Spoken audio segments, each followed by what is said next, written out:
नमस्ते to everyone. आज मैं आपको क्लास 9 आईसीएसई बोर्ड साहित्य सागर की दूसरी स्टोरी खाकी सुनाने जा रही हूँ। ये कहानी सियाराम शरण गुप्त जी के द्वारा रचित है। सियाराम शरण गुप्त जी राष्ट्रीय कवि मैथिली शरण गुप्त जी के छोटे भाई थे। प्रस्तुत कहानी श्यामू नामक एक बालक की मातृ वियोग के से उत्पन्न तड़प को दर्शाती है। तड़प मतलब उसके दुख को दर्शाती है। इस कहानी को सुनने के बाद आपका हृदय भी दुखी हो जाएगा या तड़प जाएगा। तो चलिए कहानी शुरू करते हैं। एक दिन बड़े सवेरे मतलब अर्ली मॉर्निंग शामू की नींद खुलती है तो उसने देखा कि घर भर में कोहराम मचा हुआ है। कोहराम मतलब हर जगह रोना, पीटना, दुखी होना, कलाप बढ़ना, ये सब चीजें हो रही थी। वह आगे नीचे आके देखता है कि उसकी माँ जमीन पर कंबल में लिपटी हुई शयन कर रही थी और घर के सब लोग उसे घेर कर बड़े करुण ढंग से मतलब बड़े दुख के साथ विलाप कर रहे हैं अर्थात रो रहे हैं। लोग जब उमा को शमशान ले जाने के लिए उठाकर ले जाने लगे, उमा श्यामू की माँ का नाम उमा है, तब श्यामू ने बड़ा उपद्रव मचाया अर्थात शोर मचाया। वह रोने लगा, चिल्लाने लगा। वह लोगों से हाथ छुटा छुटाकर एक तरफ इधर उधर भागे जा रहा था और लोगों के हाथ से छूटकर वह उमा के ऊपर जा गिरा। बोला, मेरी खाकी सो रही है, उन्हें इस तरह उठाकर कहाँ लिए जा रहे हो, मैं ना जाने दूंगा। श्यामू अपनी माँ को काकी कहकर बुलाता था। लोग बड़ी कठिनता से उसे हटा पाए। काकी के दाह संस्कार में उसे नहीं जाने दिया। दाह संस्कार मतलब जब किसी व्यक्ति की मृत्यु हो जाती है तो उसे जला दिया जाता है। इसी को भी हम दाह संस्कार कहते हैं। एक दासी ने बड़े प्यार से राम राम करके उसे घर पे संभाले रखा। यद्यपि कुछ विद्वान गुरुजनों ने उसे विश्वास दिलाया, उसे झूठ बोला कि उसकी काकी उसके मामा के यहाँ गई है, परंतु असत्य के आवरण, आवरण मतलब पर्दा, में सत्य बहुत समय तक छिपा न रह सका। अर्थात श्यामू को पता चल ही गया कि उसकी काकी मामा के यहाँ नहीं गई है, बल्कि उसके कुछ दोस्तों ने, आसपास के लोगों ने उसे यह बता दिया कि उसकी काकी ऊपर राम के यहाँ गई है। काकी के लिए कई दिन तक लगातार रोते रोते उसका रुदन तो क्रमशः शांत हो गया, परंतु शोक शांत न हो सका। अर्थात वह छोटा बालक था।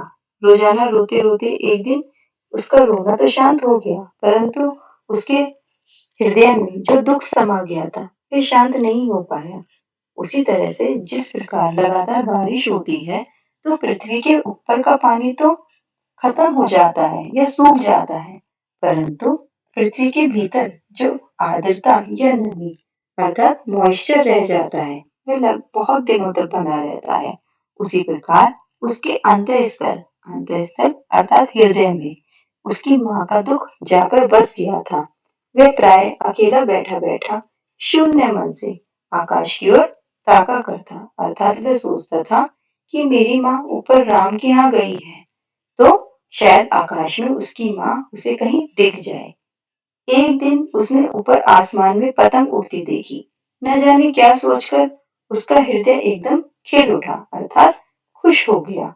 विश्वेश्वर के पास जाकर बोला, काका मुझे एक पतंग मंगा दो। यहाँ विश्वेश्वर उसके पिताजी का नाम है और श्यामू अपने पिताजी को काका कहकर बुलाता है। पत्नी की मृत्यु के बाद विश्वेश्वर अन्यमनस्क रहा करते थे। अन्यमनस्क मतलब जिसका मन कहीं और लगा हो, क्योंकि अपनी पत्नी के जाने का दुख उनके मन में भी बस गया था। उन्होंने कहा, अच्छा मंगा दूंगा, कहकर वे उदास भाव से कहीं और चले गए। श्यामू पतंग के लिए बहुत उत्कंठित था अर्थात उत्साहित था। वह अपनी इच्छा किसी तरह रोक न सका। एक दिन उसने खूंटी पर विश्वेश्वर का कोट टंगा हुआ देखा। इधर उधर देखकर उसने एक स्टूल सरका कर रखा और ऊपर चढ़कर कोट की जेबें टटोली। उनमें से एक चवन्नी का आविष्कार करके वह तुरंत वहां से भाग गया। चवन्नी मतलब 1 रुपए का फोर्थ पार्ट मतलब 25 पैसे। अर्थात उसने अपने पिता के कोट की जेब में से चवन्नी चुराई और उसे लेकर वहां से भाग गया। अब यहाँ पर दूसरा चरित्र आता है भोला। भोला सुखिया दासी का बेटा है और शामू का समवयस्क अर्थात सेम एज ग्रुप का फ्रेंड था। शामू ने उसे चवन्नी देकर कहा, अपनी जीजी से कहकर चुप एक पतंग और डोर मंगा दो। देखो खूब अकेले में लाना, कोई जान ना पाए। मतलब शामू ने अपने दोस्त भोला को चवन्नी देकर कहा कि तुम अपनी जीजी से कहकर चुपचाप एक पतंग और डोर मंगा दो और किसी को इस बारे में कानो कान खबर न हो। पतंग आ गई। एक अंधेरे घर में उन दोनों ने बैठकर पतंग से डोर बांधी। शामू ने धीरे से कहा, भोला किसी से ना कहो तो एक बात कहूं। भोला ने सिर हिलाकर कहा, नहीं मैं तो किसी से नहीं कहूंगा। शामू ने सिर हिलाकर कहा, मैं ये पतंग ऊपर राम के यहाँ भेजूंगा। इसे पकड़कर काकी नीचे उतरेगी। मैं लिखना नहीं जानता, नहीं तो उस पर काकी का नाम भी लिख देता। भोला शामू से अधिक समझदार था। उसने कहा, यह बात तो बड़ी अच्छी है, परंतु इसमें एक कठिनाई है। यह डोर बहुत पतली है। इसे पकड़कर काकी उतर नहीं सकती, क्योंकि इसे पकड़कर तेरी काकी उतरेगी तो इसके टूट जाने का डर है। पतंग में अगर मोटी रस्सी हो तो सब ठीक हो जाएगा और तेरी काकी भी आसानी से उतर जाएगी। शामू गंभीर हो गया। मतलब यह कि बात तो लाख रुपए की सुझाई है, परंतु कठिनता यह थी कि मोटी रस्सी कैसे मंगाई जाए, क्योंकि उसके पास पैसे भी नहीं थे। और उसने सोचा कि जो लोग काकी को बिना दया भाव से जला आए हैं वे उसे इस काम के लिए कुछ नहीं देंगे। मतलब जो लोग दया भाव से काकी को जलाए हैं, अगर मैं उनसे काकी को लाने के लिए पैसे मांगूंगा तो वो मुझे रुपए बिल्कुल भी नहीं देंगे। अब इस चिंता के मारे शामू को रात भर नींद भी नहीं आई। पहले दिन की तरकीब से दूसरे दिन उसने विश्वेश्वर के कोट से 1 रुपया निकाला, ले जाकर भोला को दे दिया और बोला, देख भोला किसी को मालूम ना होने पाए, अच्छी अच्छी 2 रस्सियां मंगा दे। एक रस्सी ओछी पड़ेगी, ओछी मतलब छोटी पड़ेगी। जवाहर भैया से मैं एक कागज पर काकी लिखवा रखूंगा। उनके कोई जवाहर भैया होंगे जिनको लिखना पढ़ना आता होगा, तो उनसे एक चिट पर काकी लिखवा रखूंगा।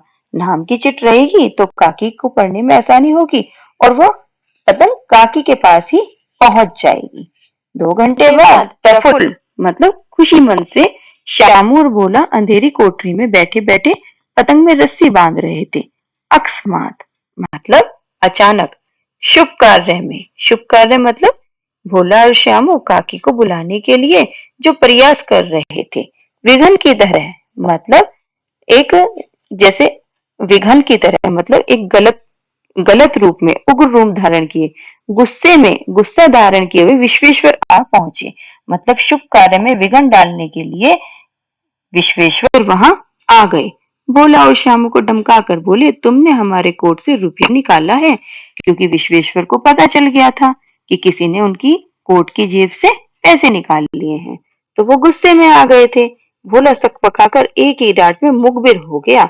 मतलब भोला ने सारा सच उगल दिया। मुखबिर मतलब भेद खोलने वाला। भोला ज्यादा देर तक सच ना छुपा पाया।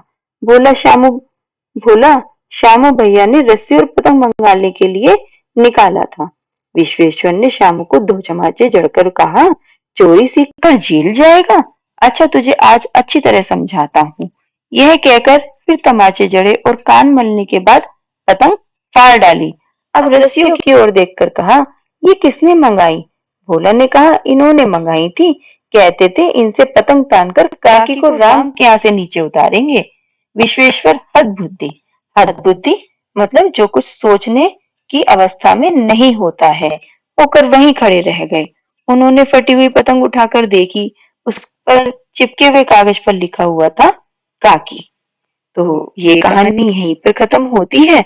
अगर आपको कहानी अच्छी लगी हो तो प्लीज कमेंट जरूर कीजिएगा। Thank you.